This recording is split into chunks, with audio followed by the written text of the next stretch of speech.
नमस्कार मंडळी, सुनीतास किचन मध्ये आज बनवणार आहोत उडीद डाळीची आमटी। उडीद डाळ स्वच्छ धुवून घेतली आहे 1 वाटी।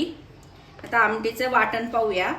खोबरं, कोथिंबीर, लसूण आणि हिरवी मिरची हे सगळं वाटून घेऊया।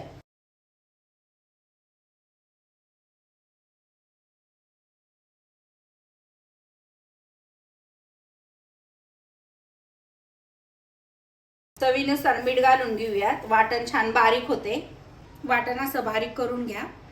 तयार करायला घेऊयात आणि तेल घालून घेऊयात। तेलामध्ये आता जिरी मोहरीची फोडणी देऊयात। मोहरी छान तडतडली आहे। आता हिरवं वाटण घालून घेऊयात। हळद घालून घेऊयात। आहे आता त्यामध्ये डाळ घालून घेऊयात। मध्ये आता प्रमाणाने पाणी घालून घेऊयात। मिक्स करून घेऊयात। झाकण लावून घेऊया आणि 4 शिट्ट्या करूयात। झाल्या आहेत। आता कुकर थंड झाला आहे। आपण आता उघडूयात।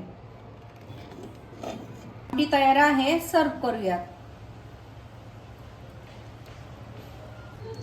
रेसिपी तयार आहे। रेसिपी आवडली असेल तर व्हिडिओला लाईक करा, शेअर करा, आपल्या चॅनेलला सबस्क्राइब करायला विसरू नका।